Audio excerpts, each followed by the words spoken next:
Puji Tuhan, saudara-saudara, pagi hari ini khotbah saya berjudul Belajar Mengenal Allah. Nah saudara, mungkin saudara masih ingat pada peristiwa ketika Tuhan menyatakan diri kepada Musa di padang gurun Midian, ketika ia sedang menggembalakan kambing domba milik mertuanya Jitro. Waktu itu Musa sama sekali belum mengenal Tuhan secara pribadi. Siapa Tuhan itu? Lalu tiba-tiba Tuhan yang masih asing bagi Musa ini menyatakan diri kepadanya sekaligus mengutus dia untuk membebaskan bangsa Israel dari perbudakan di Mesir yang sudah berlangsung selama 4 abad dan memimpin mereka menuju tanah perjanjian. Saudara, Musa adalah seorang yang cerdas dan memiliki otak yang cemerlang. Dia adalah mantan seorang pangeran di Mesir yang mendapat pendidikan tinggi di dalam istana Firaun. Pada waktu Tuhan menemuinya di padang gurun Midian untuk mengutus dia membebaskan orang Israel dari perbudakan di Mesir, logikanya sebagai orang cerdas itu jalan, saudara-saudara. Jadi waktu Tuhan bicara untuk mengutus dia, dia balik bertanya kepada Tuhan. Ini tipikal orang cerdas, saudara-saudara. Dia bilang begini sama Tuhan, sekarang kalau aku bilang kepada orang Israel bahwa Tuhan mengutus aku untuk membebaskan mereka dari penjajahan Firaun dan memimpin mereka menuju tanah perjanjian, lalu kalau orang Israel bertanya kepada saya, siapa Tuhan yang mengutus kamu itu? Lalu kalau mereka bertanya seperti itu kepada saya harus jawab apa Tuhan? Siapa namamu? Siapakah engkau? Saya harus punya data yang lengkap sebelum saya ngomong dengan orang Israel. Saudara lihat, ini tipikal orang cerdas. Jadi saudara-saudara, ini buktinya kalau Musa itu tipe orang yang brilian, intelijennya tinggi sekali, saudara-saudara. Dia sangat cerdas. Sebelum dia ngomong dengan orang, apalagi ngomong tentang hal-hal yang sifatnya sangat penting, dia ingin memiliki data yang lengkap. Dia tidak mau kalau orang tanya sesuatu dan dia tidak mampu menjawabnya. Dia bukan tipe seperti itu. Dia tipe orang cerdas, saudara-saudara, sehingga kalau dia ngomong dengan orang, orang tanya apa, dia tahu jawab. Itu orang cerdas, saudara-saudara. Jadi saudara-saudara, dia tanya Tuhan yang mengutus dia, siapakah engkau Tuhan? Beritahu saya namamu supaya saya punya data sebelum ngomong dengan bangsa yang keras kepala dan tegak tengkuk itu. Saudara, waktu Musa tanya begitu kepada Tuhan, jawaban Tuhan itu sungguh di luar dugaan. Bahkan cenderung tambah membingungkan Musa.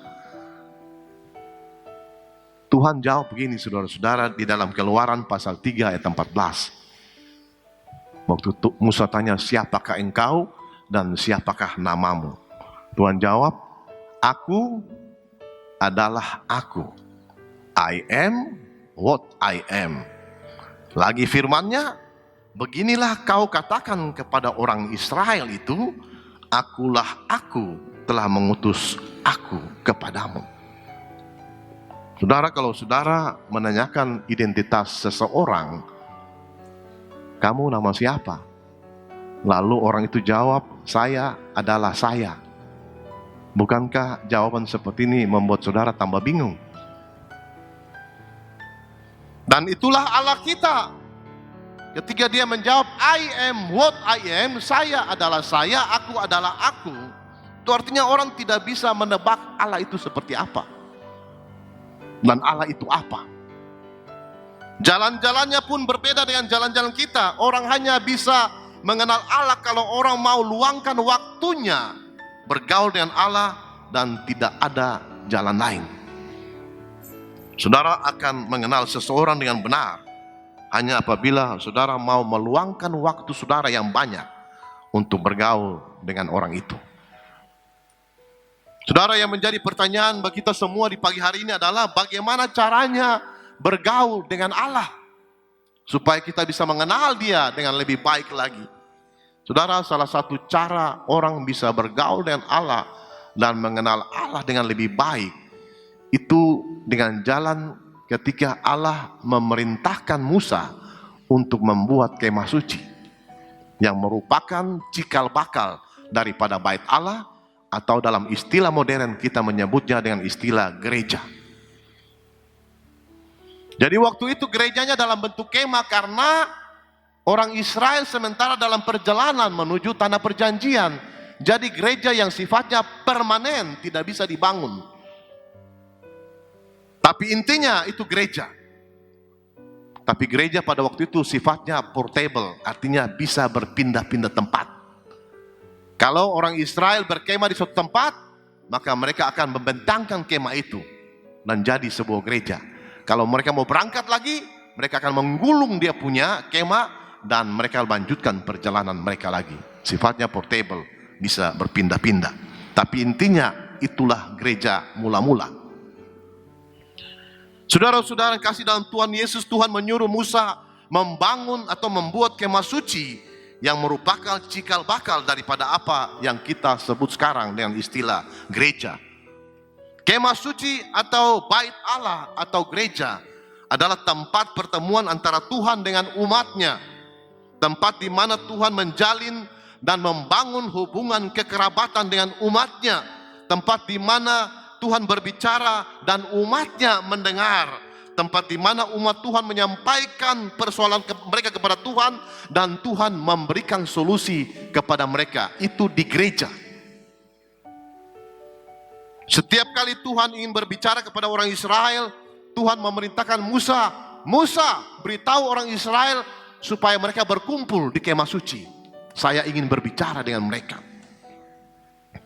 Jadi gereja merupakan tempat khusus Tuhan berbicara dengan umatnya dan Tuhan mendengar keluhan umatnya.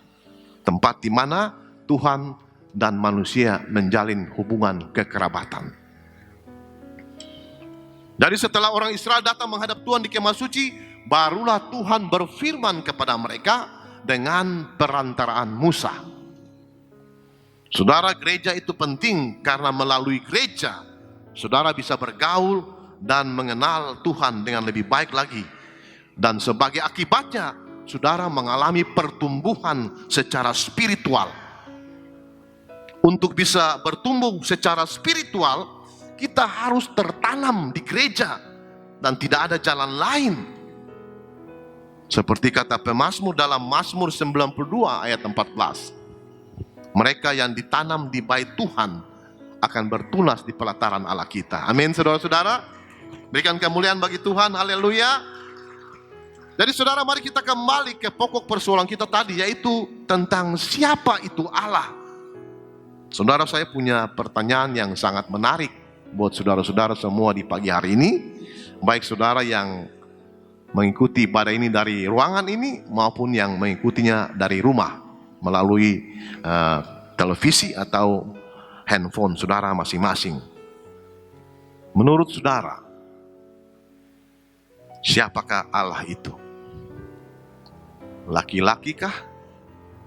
Atau perempuan kah? Menurut saya semua orang yang ngotot mengatakan bahwa Allah itu laki-laki, sama salahnya dengan semua orang.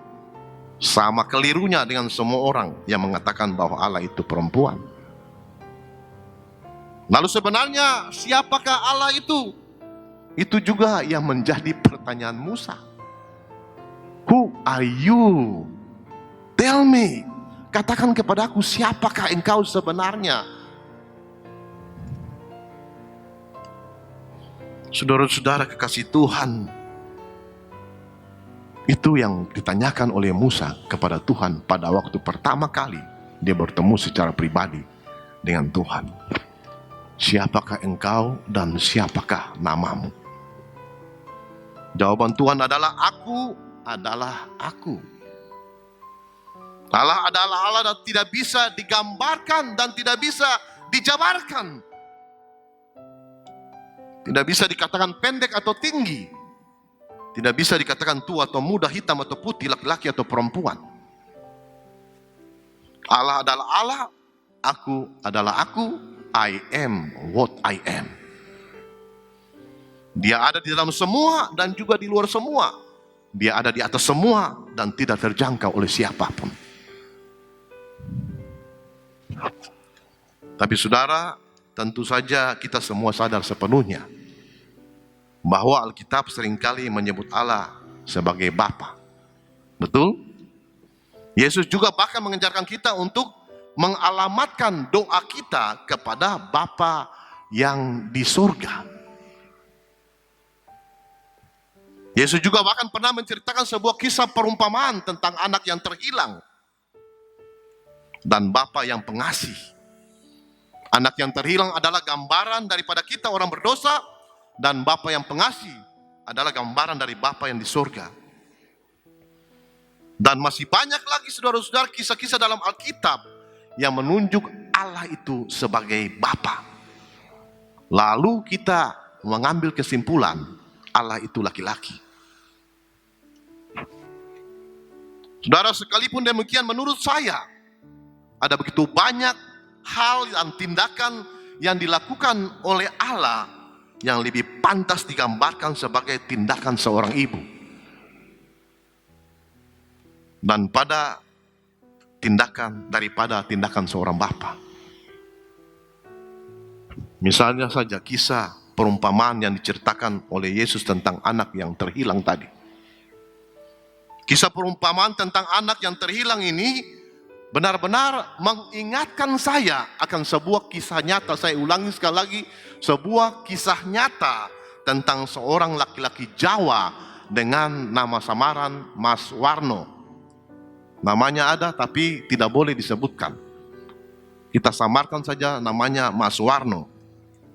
Ini kisah nyata saudara-saudara. Warno adalah seorang laki-laki sederhana.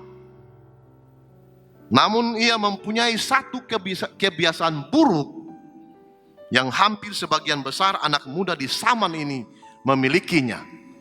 Apa itu? Suka kumpul dan bergaul dengan anak-anak nakal.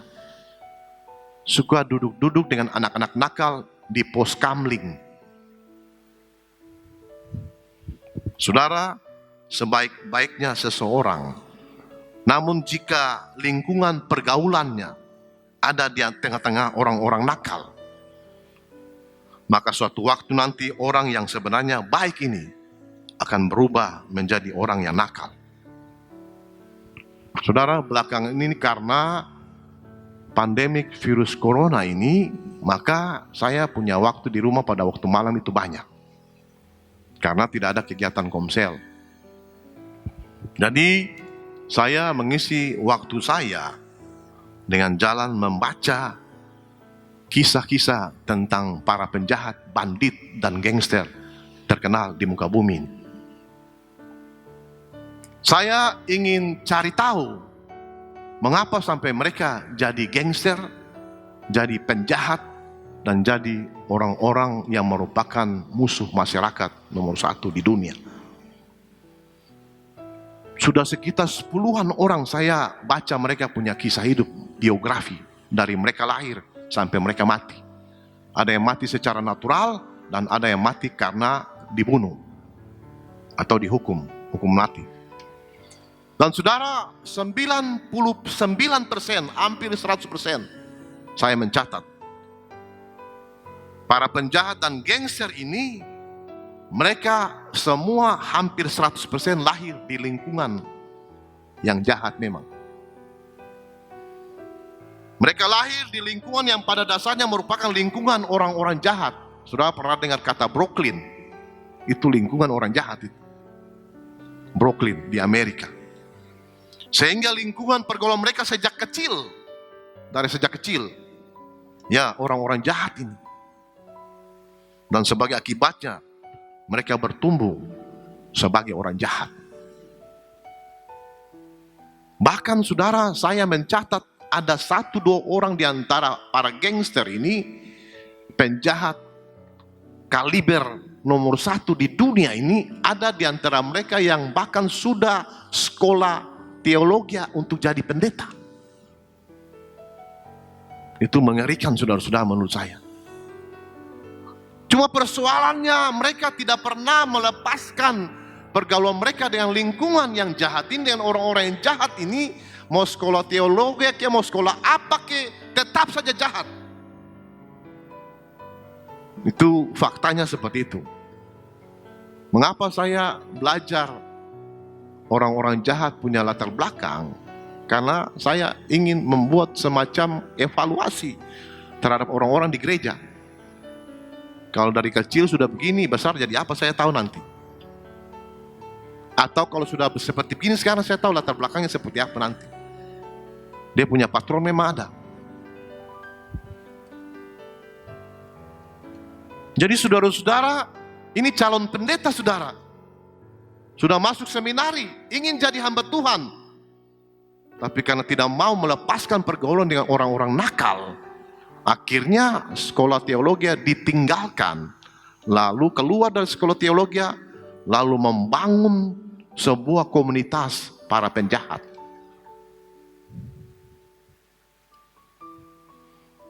Membentuk sebuah geng orang-orang jahat.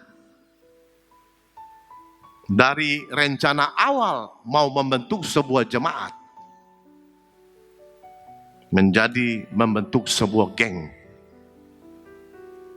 Kita tidak bisa heran karena hal ini sudah dinubuatkan Alkitab ribuan tahun yang lalu. Di mana dinubuatkan? 1 Korintus 15 ayat 33.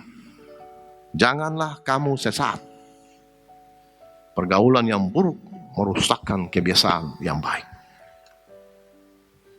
Jadi dari satu kebiasaan yang salah ini, yang suka bergaul dengan orang-orang nakal, akhirnya si Mas Warno ini jadi punya 1001 macam masalah dan persoalan. Warno menjadi seorang pemabuk berat dan penjudi berat. Persis seperti teman-teman di dalam lingkungan pergaulannya. Karena dua penyakit kronis ini, pemabuk dan penjudi, akhirnya ia bercerai dengan istrinya. Di tempat kerjanya pun sama, berulang kali dipecat. Pindah tempat pekerjaan, dipecat lagi. Pindah tempat pekerjaan, dipecat lagi. Dan akhirnya seluruh kota tahu siapa itu Warno. Lalu kalau seluruh kota sudah tahu siapa itu Warno, perusahaan apa mau terima dia kerja di situ? Tidak ada. Saudara, bahkan di lingkungan gereja, karena Warno ini orang Kristen, itu gereja mengucilkan dia. Di lingkungan gereja, dia dikucilkan oleh gereja. Ayah si Warno bahkan pasang pengumuman di beberapa surat kabar di kota itu, yang menyatakan di pengumuman itu bahwa saya bla bla bla menyatakan dengan ini bahwa laki-laki yang bernama Warno sudah bukan lagi anak saya. Itu dipasang di surat kabar. Tidak mau lagi ayahnya mengakui dia sebagai anak kandungnya. Tujuannya adalah dipasang di koran adalah supaya kalau dia buat masalah dan orang minta ganti rugi, orang tidak datang di bapaknya lagi karena bapaknya bilang itu bukan anak saya. Itu dipasang di koran.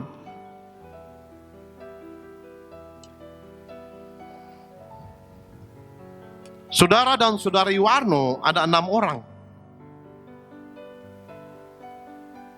Dan tidak ada satu pun dari 6 orang saudara-saudarinya Warno yang mau menerima dan mengakui dia lagi sebagai mereka punya saudara. Tidak mau. Jadi si Warno ini kini hidup seperti gelandangan, menggelandang dari satu tempat ke tempat yang lain, miskin papa dan tidak punya apa-apa, dan juga siapa-siapa. Sekalipun keadaannya sudah seperti itu, dia masih juga bikin muka tebal untuk datang ke rumah orang tuanya secara sembunyi-sembunyi, hanya untuk minta makan dan juga minta uang. Uang yang diberikan secara terpaksa kepada dia pun dia pakai untuk main judi dan beli minuman keras. Jadi saudara, dengar baik-baik, hai para lelaki, baik para lelaki yang ada dalam ruangan ini maupun para lelaki yang menonton secara online.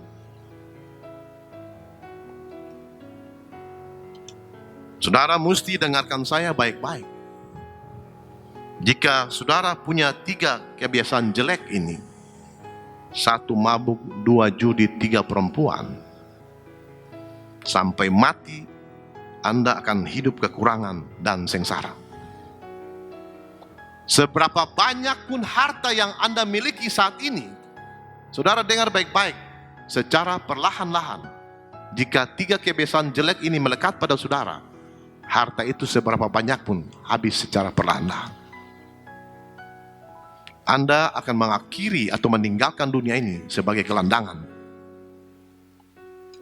Jadi saudara, tidak ada satu orang pun di dalam keluarga Warno yang mau memberi dia uang lagi, kecuali 1 orang. Dan saudara mau tahu siapa orang itu? Orang itu adalah ibunya si Warno. Ini yang membuat semua anggota keluarga, baik bapak maupun saudara-saudari Warno, mereka marah setengah mati sama ibu ini. Dan menuduh sang ibu lebih mencintai si Warno yang bobrok daripada mencintai mereka yang tidak bermasalah.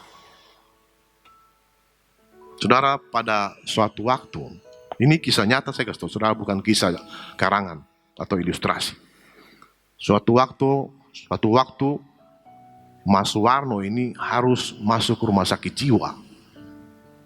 Dan harus ada salah satu dari anggota keluarga yang menandatangani surat pernyataan bersedia membayar biaya pengobatannya di rumah sakit jiwa itu. Dari rumah sakit mereka bawa itu surat pernyataan ke rumah. Ayahnya si Warno bilang, saya bukan punya anak itu. Bukan anak saya tidak mau bertanggung jawab. Kemudian surat itu disodorkan kepada saudara dan saudaranya Warno yang 6 orang ini, mereka juga bilang hal yang sama. Itu bukan saudara kami. Bahkan mereka bilang buat petugas rumah sakit jiwa, biarkan dia merasakan akibat dari perbuatannya. Saudara tahu hanya ada 1 orang saja yang bersedia menandatangani surat itu. Siapa orang itu? Sekali lagi, orang itu adalah ibunya si Warno. Saudara, ibunya si Warno menandatangani surat pernyataan itu dengan hati yang sangat pedih dan air mata yang bercucuran. Semua orang dalam rumah marah setengah mati sama sang ibu. Marah sekali. Mereka bilang, Mama, kami tidak bisa mengerti mengapa Mama begitu lembek sama si anak setan itu. Jadi menurut mereka, si Warno sudah berubah bentuk dari anak manusia menjadi anak setan. Saudara, tentu saja mereka tidak bisa mengerti apa yang dilakukan sang ibu, sebab mereka adalah ayah. Sebab mereka adalah saudara, dan sebab mereka adalah saudari, dan bukan ibu. Seorang ibu tahu betul bagaimana mengasihi anaknya. Meskipun barangkali anak itu mungkin tidak layak untuk dikasihi. Bagaimanapun tidak layaknya seorang anak untuk dikasihi, seorang ibu masih tetap akan mengasihi. Hanya ibu yang tahu itu, bukan bapak, bukan saudara, dan juga bukan saudari, dan bukan yang lain. Nah saudara, cerita yang saya ceritakan ini bukan untuk membenarkan begitu saja perbuatan dan tindakan daripada si Warno.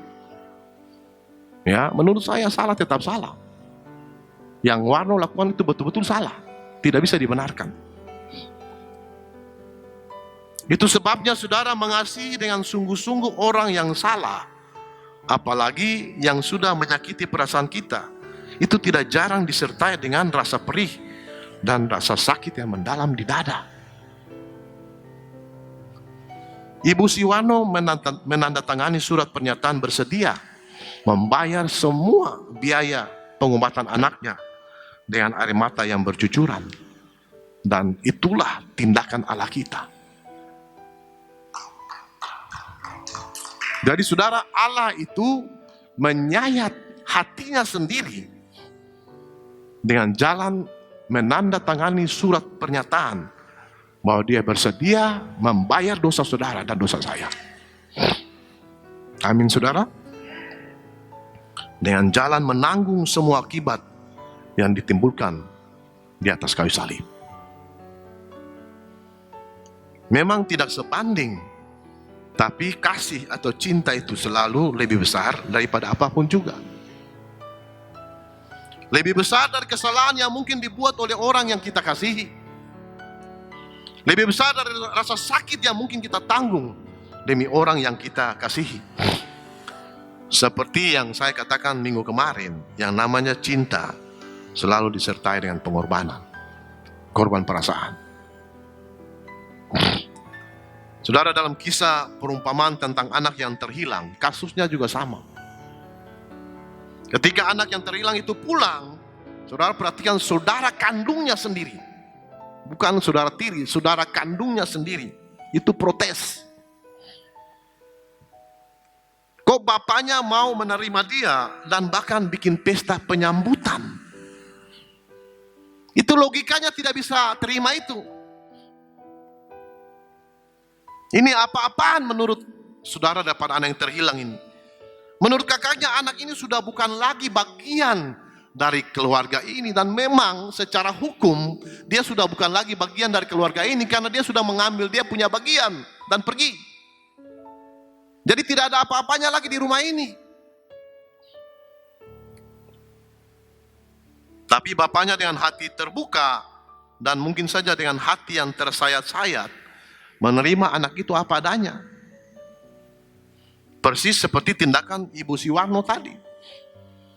Jadi dalam kasus anak yang terhilang ini, saya dapat lebih memahami tindakan kasih Allah itu sebagai tindakan seorang ibu daripada tindakan seorang bapak.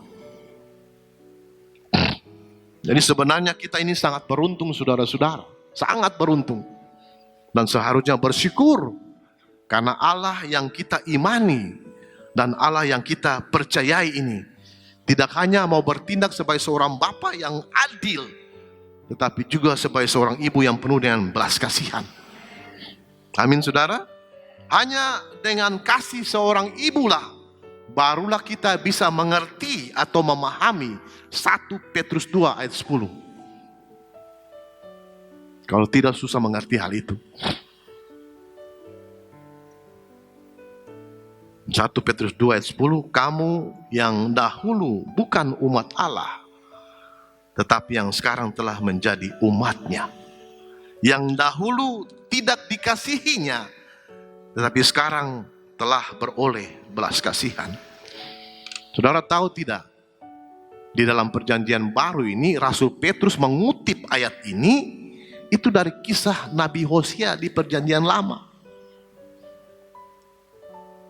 Yang bagi saya berlatar belakang sangat sensasional dan sama sekali tidak masuk akal.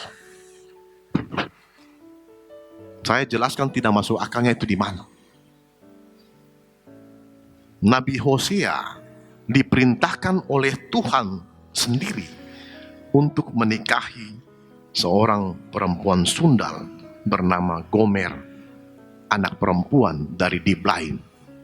Gomer binti Diblaim. Ayahnya bernama Diblaim. Jadi nama untuk istilah orang Timur Tengah, Gomer binti Diblaim. Gomer anak perempuan dari Diblaim. Menurut saya, perintah Tuhan kepada Nabi Hosea ini lebih mirip perintah dari seorang bapak yang betul-betul sedang marah. Ayo kawin sama itu perempuan sundal sana. Itu seperti seorang bapak yang sedang begitu marah, saudara-saudara, kepada anaknya. Sedang dibakar amarah yang amat sangat besar. Dan memang itu yang terjadi, saudara-saudara. Pada waktu itu Allah itu sedang marah sama sekali dengan orang Israel. Mengapa Tuhan sangat marah dengan orang Israel? Karena sudah diajar, dikotbahin oleh para nabi, diberitahu berulang-ulang, tidak pernah mau jadi dewasa, selalu seperti anak kecil. Mereka tetap saja membandel dan memberontak kepada Tuhan dan perintah-perintahnya, persis seperti anak-anak di rumah. Tuhan sudah perlihatkan mujizat-mujizatnya kepada orang Israel berulang-ulang kali, tetapi tetap saja tidak mau percaya Allah Israel, dan malah memilih mempercayai Allah orang-orang di tanah Kanaan.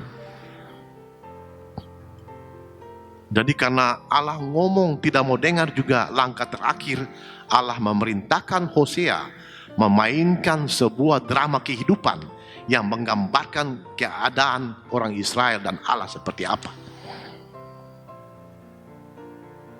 Tuhan menyuruh Nabi Hosea mengawini seorang perempuan sundal bernama Gomer itu.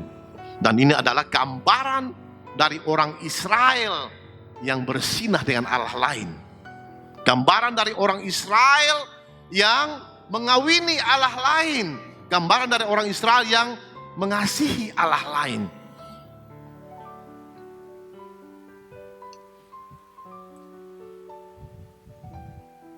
Saudara, dari pernikahan Nabi Hosea dengan perempuan nakal ini, lahirlah 3 orang anak. Dan sekali lagi 3 orang anak ini juga gambaran daripada kondisi bagaimana Allah dan orang Israel. Jadi ketika anak-anak ini lahir, Tuhan menyuruh Nabi Hosea memberikan mereka nama yang aneh-aneh pula, yang sebenarnya menggambarkan kondisi spiritual orang Israel pada masa itu, dan juga gambaran dari perasaan Allah terhadap mereka. Anak pertama laki-laki diberi nama Yisrael. Yang kedua perempuan, dan Tuhan bilang, Hosea kasih nama dia Lo Ruhama. Lalu yang Lo Ruhama ini artinya tidak dikasihani.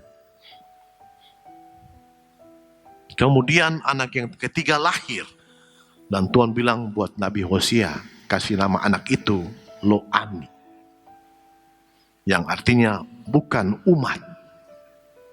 Jadi drama kehidupan yang Tuhan suruh Nabi Hosea mainkan melalui kehidupan nyata, supaya orang Israel bilang, ini kok Nabi bisa kawin perempuan Sunda? Persis mereka bilang gitu. Langsung Hosea jelaskan kepada mereka, inilah kondisimu. Sama seperti kalian yang sudah mengasihi, mencintai, mengawini Allah lain. Lalu ketika anak-anak itu lahir diberikan nama yang aneh-aneh, orang Israel tanya juga, Pak Nabi Hosea kok namanya kayak gitu? Disitulah Hosea menjelaskan kepada mereka, anak-anak ini adalah gambaran daripada kalian semua.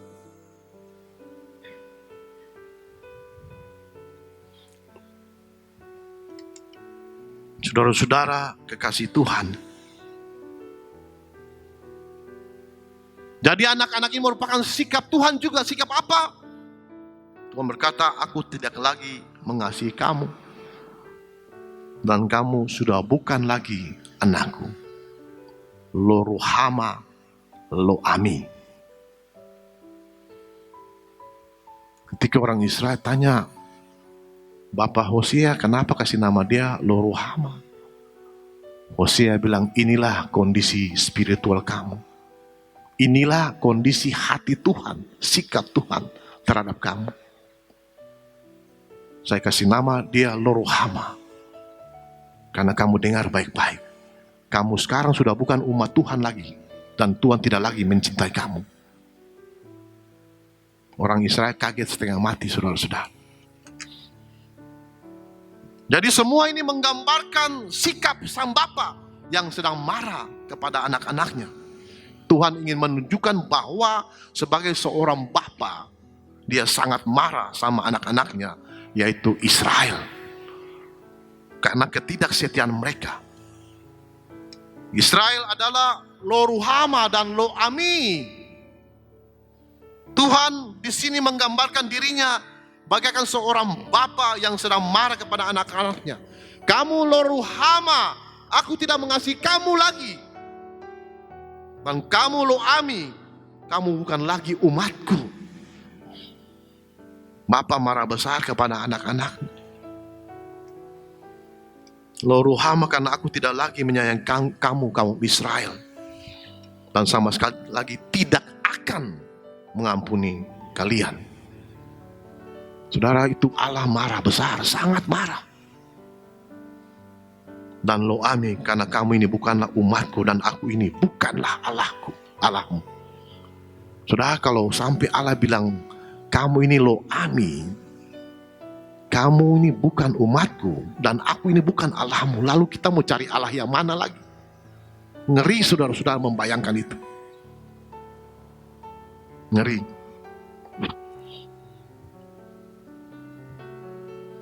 Jadi saudara, saran saya, suatu waktu kalau Tuhan kasih anak buat saudara-saudara, saya minta tolong jangan kasih nama mereka Lo Ruhama atau Lo Ami. Nanti saudara bikin masalah baru buat saya di gereja.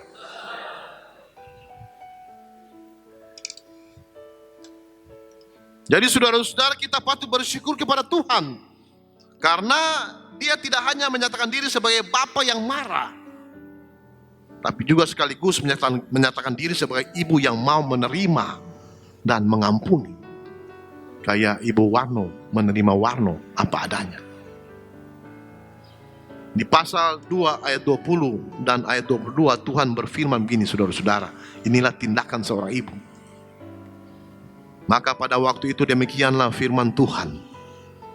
Aku akan mendengarkan langit dan langit akan mendengarkan bumi.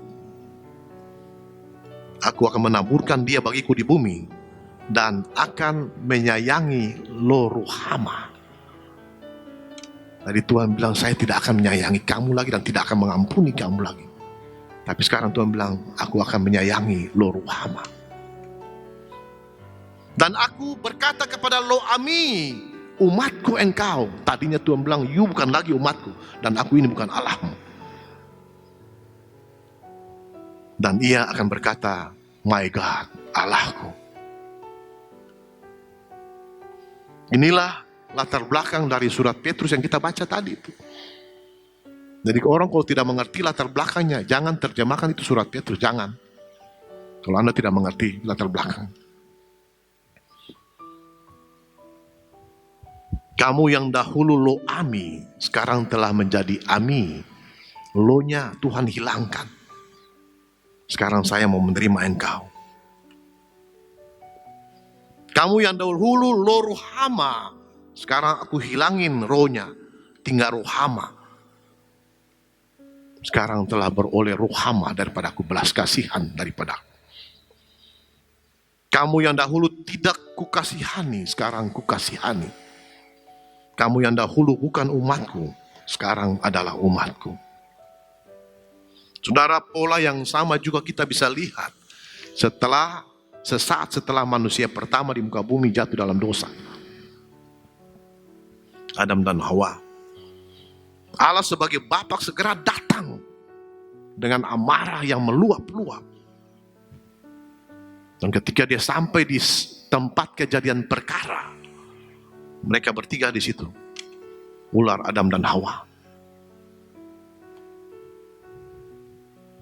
Dalam keadaan marah, ular dikutuk, makan debu tanah seumur hidup. Barangkali dulu ular itu makan buah-buahan. Tapi sekarang Tuhan kutuk dia. You mesti makan debu tanah seumur hidupmu. Itu dalam kondisi yang sangat marah itu. Ular dikutuk makan debu tanah seumur hidup. Laki-laki dilaknat oleh Tuhan. Bekerja keras. Keringat keluar bercucuran baru bisa makan. Itu pun tidak seberapa banyak. beda sekali dengan waktu kamu ada dalam Taman Eden. Beda jauh. Ular dikutuk makan debu seumur hidup, laki-laki dilaknat Tuhan. Kerja banting tulang setengah mati, kalau keringat keluar bercucuran, baru bisa makan, itu pun sedikit. Dan perempuan ditentukan melahirkan dengan kesakitan yang amat sangat, dan akan ditindas oleh laki-laki. Dan laknat yang paling mengerikan adalah diusir keluar dari Taman Eden. Tempat di mana segala sarana dan prasarana untuk hidup berbahagia dan berkelimpahan ada di situ. Di dalam Taman Eden. Mereka harus terima kenyataan, berangkat keluar sini. Saudara, kalau kisah ini diceritakan dalam satu babak atau satu episode, kayak sinetron-sinetron gitu, gambaran apa sebenarnya yang muncul di dalam pikiran saudara? Sudah jelas kita semua akan membayangkan anak-anak nakal yang harus menerima ganjaran dari sang Bapa karena kenakalan mereka. Nah, saudara, kisahnya tidak hanya sampai di sini dan berakhir di sini.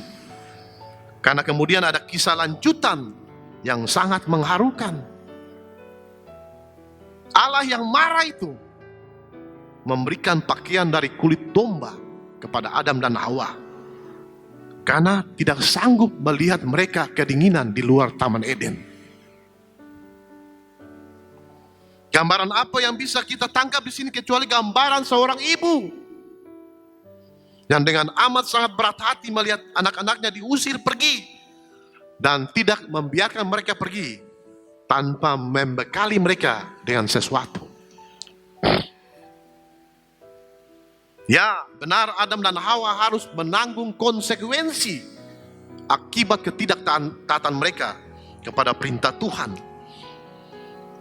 Tetapi dengan hati yang sangat perih dan pedih, Allah harus memberikan pakaian dari kulit domba kepada mereka berdua, karena Ia tidak sanggup melihat mereka kedinginan di luar Taman Eden. Saudara, kata orang Amerika, the history always repeats itself. Sejarah itu selalu berulang kembali. Puncaknya adalah sekitar 2020 tahun yang lalu. Dari tempatnya yang mulia di sorga, Allah melihat ke bawah ke bumi, dan air matanya jatuh. Karena Allah tidak sampai hati melihat anak-anaknya yang bandel dan nakal harus hidup sengsara.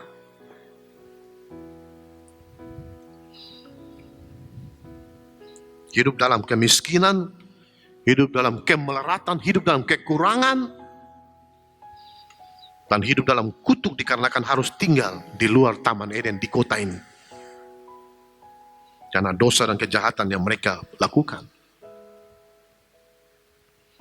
Sekali lagi Allah dengan hati yang tersayat, dengan kasih seorang ibu turun ke dunia, menyerahkan dirinya sendiri menjadi korban, menjadi tumbal atas semua dosa dan kejahatan yang saudara dan saya lakukan.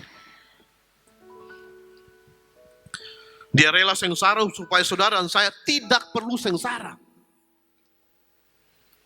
Dia rela dilaknat di atas kayu salib supaya saudara dan saya tidak perlu dilaknat. Itu sebabnya Yesus berkata, aku datang supaya kamu memiliki hidup dan memilikinya dalam segala kelimpahan. Amin, saudara-saudara. Karena Tuhan sendiri tidak sampai hati melihat kita hidup di dalam kemiskinan, kemelaratan, dan kekurangan. Dia ingin kita hidup bahagia, berkelimpahan, dan benar-benar menikmati hidup di dunia ini. Berapa lama sih kita bisa hidup di dunia ini? Sebentar saja. Dan kita mau, Allah mau, maksud saya, hidup yang sebentar saja di dunia ini, kita nikmati betul-betul. Amin, saudara-saudara. Berikan kemuliaan bagi Tuhan, karena Tuhan itu luar biasa. Sekarang saudara-saudara, kalau Tuhan sudah mengasihi kita dengan cara yang seperti itu, adalah pantas juga jika Tuhan menuntut, meminta, menginginkan cinta yang sama dari kita kepadanya. Itu sebabnya suatu waktu ketika ada ahli-ahli Taurat, orang-orang Farisi bertanya kepadanya, "Guru, hukum manakah di dalam seluruh hukum Taurat yang paling utama dan yang paling penting?" Yesus bilang begini, "Dengarlah hai orang Israel. Kasihilah Tuhan Allahmu dengan segenap jiwamu, segenap akal budimu, dan dengan segenap hatimu." Kalau orang mencintai seseorang dengan segenap hati, akal budi dan jiwa, apa yang tersisa? Tidak ada yang tersisa. Tidak ada. Karena cinta Allah kepada kita juga memang tidak ada yang tersisa. Total. Tuhan juga meminta cinta yang sama dari saudara kepadanya. Kasihilah Tuhan Allahmu dengan segenap hatimu, dengan segenap jiwamu, dan dengan segenap akal budimu. Itulah hukum yang terutama dan yang pertama. Bahkan di dalam 1 Korintus 16 ayat 22 dikatakan begini, siapa yang tidak mengasihi atau mencintai Tuhan, terkutuklah ia. Titik, lalu ada tambah satu kata, Maranatha. Saya ulangi sekali lagi supaya saudara bisa tangkap maksud saya. Siapa yang tidak mengasihi Tuhan atau mencintai Tuhan, maksudnya dengan segenap hati, jiwa, dan akal budi, terkutuklah ia. Titik, Maranatha. Ada kata Maranatha, saudara mesti ingat itu baik-baik. Tahukah saudara apa arti kata Maranatha? Maranatha artinya Our Lord has come. Tuhan kita sudah datang. Artinya apa? Artinya karena Tuhan sudah datang, maka penghakiman itu pasti terjadi. It will happen. Pasti terjadi. Tidak bisa tidak terjadi. Karena kata Maranatha itu, Tuhan sudah datang. Penghakiman tidak bisa tidak terjadi. Mesti terjadi. Jadi siapa yang tidak mengasihi Tuhan, terkutuklah ia. Maranatha artinya siapa yang tidak mengasihi atau mencintai Tuhan dengan segenap akal budi jiwa dan segenap kekuatan, ia pasti akan dihukum. Itu pasti. Tidak bisa tidak. Kalau sampai di sini, saudara mungkin berpikir betapa seriusnya orang harus berurusan dengan Tuhan. Ya, serius. Tuhan berurusan dengan kita juga serius sampai mati di atas kayu salib. Mengapa kita main-main dengan gereja? Mengapa kita main-main dengan Tuhan? Mengapa kita main-main dengan pelayanan? Coba saudara jawab saya.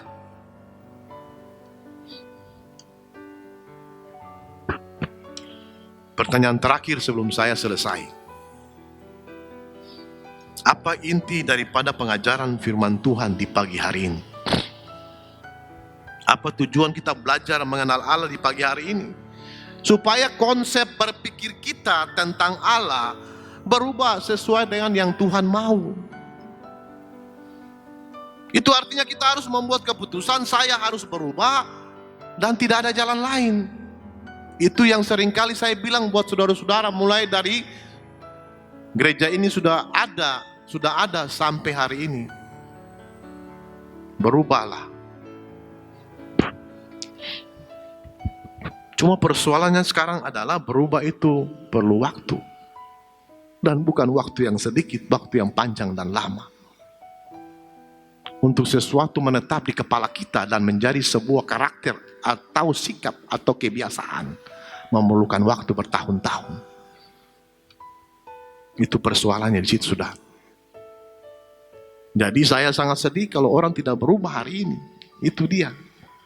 Karena pertanyaan saya, lalu kapan you mau berubah? Karena perubahan itu sendiri memerlukan waktu yang panjang dan lama. Jadi kalau Anda tidak berubah hari ini, saya sedih sekali. Kapan Anda berubah? Jangan-jangan ketika Anda ingin berubah, waktunya sudah expired. Tidak ada lagi waktu untuk berubah. Apalagi kalau usia sudah di atas 40 tahun. Bukankah waktu untuk berubah itu sudah mulai mendekati expire?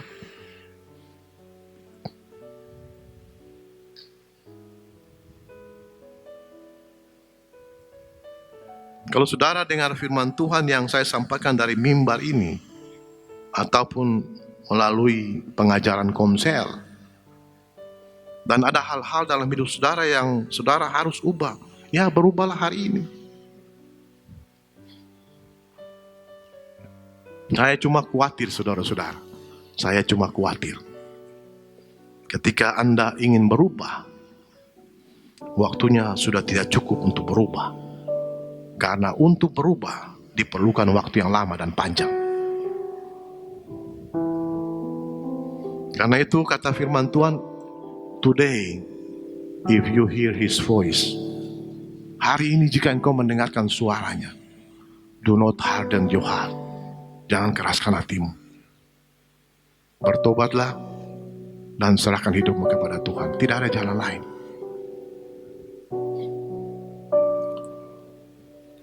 Sudah berapa lama saudara ada di gereja ini? Sudah berapa tahun? Sudah berapa puluh tahun? Dan sampai ini saudara tidak berubah-berubah juga. Pertanyaan saya, saudara mau berubah tahun apa?